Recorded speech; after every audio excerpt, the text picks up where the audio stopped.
Okay, so it is dry. It is hot and it is dry. And I think by my reckoning, it has not rained on Raasay in about 2 weeks, 2.5 weeks. We got a brief spell of rain back then, but before that, it had also been like 2.5 months of solid rain and sunshine, which has been fantastic, obviously, for getting the garden ready, building the house, all of that sort of thing.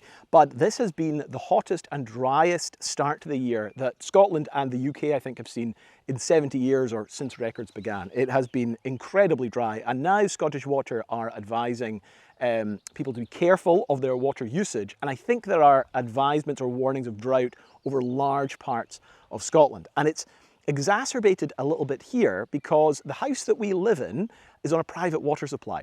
But it means that in particular times of dry spells throughout the years, this house is more likely to run out of water. And it's not so much the risk of running out of water. We're not going to die of drought. But the problem is, as that water tank gets lower and you get to the bottom where it's all grimy and bits of peat and dirt and the like, that will get carried through the pipes, and that's going to clog up water filters, the shower, the washing machine, all that kind of thing as well too. So I'm trying to find ways to cut down our water usage, and the biggest use of water probably right now is keeping the garden watered. We're watering our greenhouse, that garden square that I built. We've just planted a couple of trees, and every day I'm coming up to water them because the ground is just so unbelievably dry. So what I need to try and do, I think, is create a separate water supply just so that we've got something for watering the garden. And the idea I had is this. So, let's see.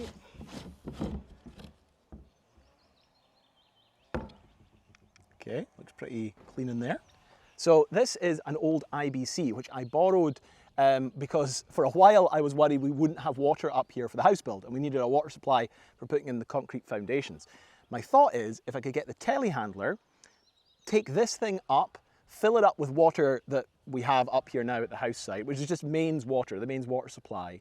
And then I can take this down to the house that we're living in, my grandfather's old house, maybe put this up on a pedestal, and we can use this as our garden water supply.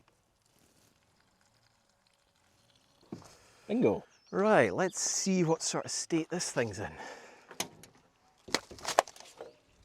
Let's see, will this thing start?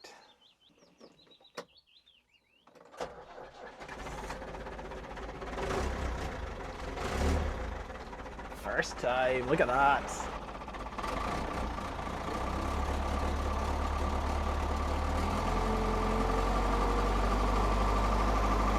Oh, Jesus. Okay.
Now, I should say we're not super wasteful users of water here. So we are just talking about a small amount of water for keeping the greenhouse going, keeping the square going. So we're not going to be in the midst of a drought filling up IBCs and emptying them every single day onto our nice garden or something. This isn't for watering a lawn or watering a private golf course or something. It's really just to keep us tided over, and so that we're not using our water tank the private water supply too much, because again, my worry isn't really the water running out. The risk is more just that as the tank gets lower, a little bit like a car, if you really start running your car on empty, often what happens is all the water and dirt and particulates that have built up towards the bottom of the tank get sucked up into the fuel system, which is not good for the car. And the same thing applies to the house. So this is more just to try and ease off the use of our big water tank. You know, our house is actually the odd one out. Most houses on Raasay are on a private water supply.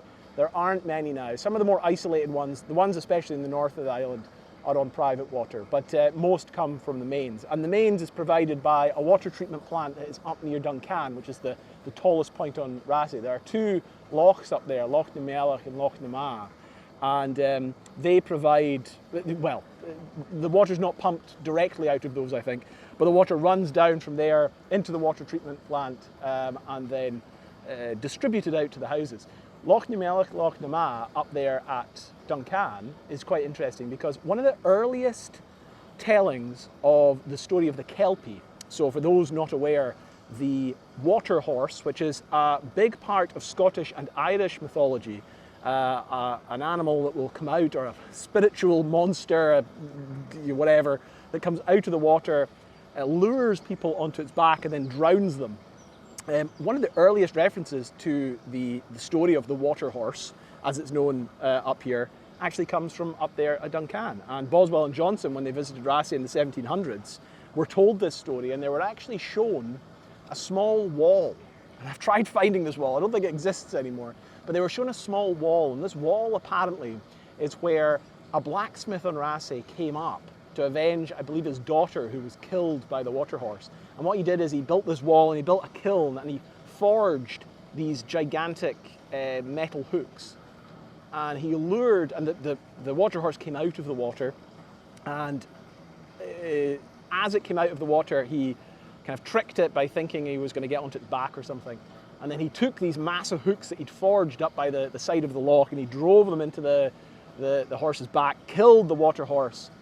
And when they left and came back the next day, all that they found was star jelly, I think is what Boswell or Johnson called it, which I guess frog spawn.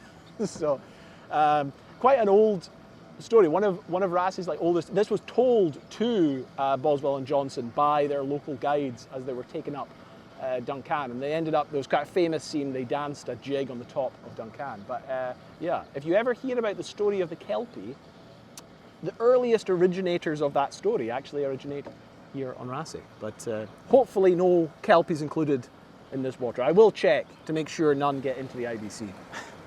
This telehandler is pretty robust, pretty reliable, but it's in need of a little bit of TLC. The main thing is, you might be able to see down here, that is hydraulic oil, which you don't really want dripping onto your road, but it's coming from this. This is the main ram here.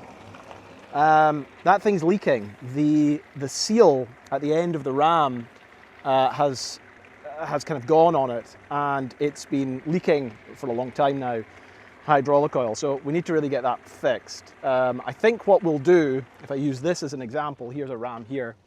What we'll do is we'll take the ram off, you know, the one that's down there, and then see if we can remove these rings at the end here. So it's this, you can take this plate off and then get at the rings there, and then see if we can get it sealed up.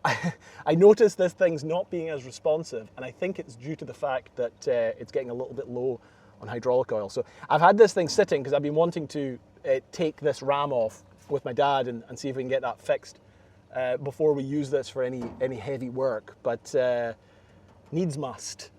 This thing otherwise has been incredibly reliable, I must say. I mean, you saw how easily it turned over there. It's been sitting for, I don't know, maybe a month and a half, something like that, and just starts up on the button. Right, okay, so we have water.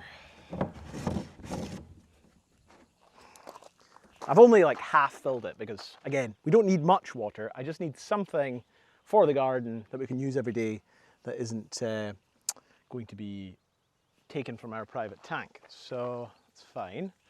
Now let's see if this thing will lift it up, and then we'll try and get it down the road.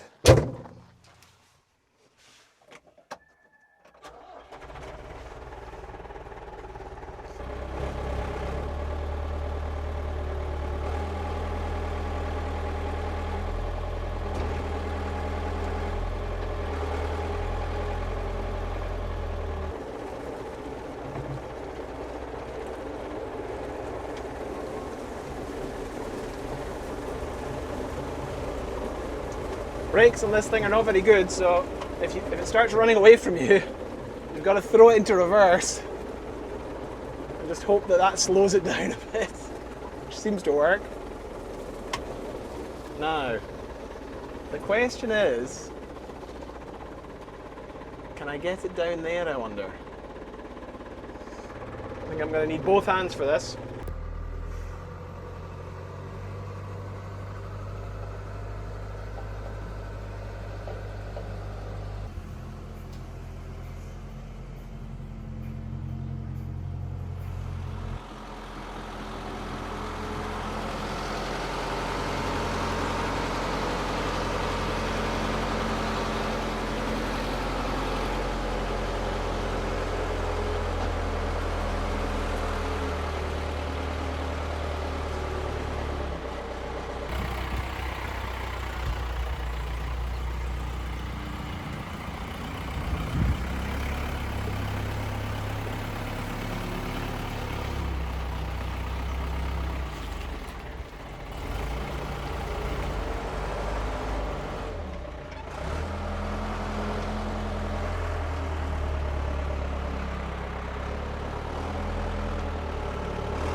The tap is at the front, so you want the tap obviously this way. So what I'm going to try and do is turn the whole thing round so I can get it down, if that makes sense.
Okay there?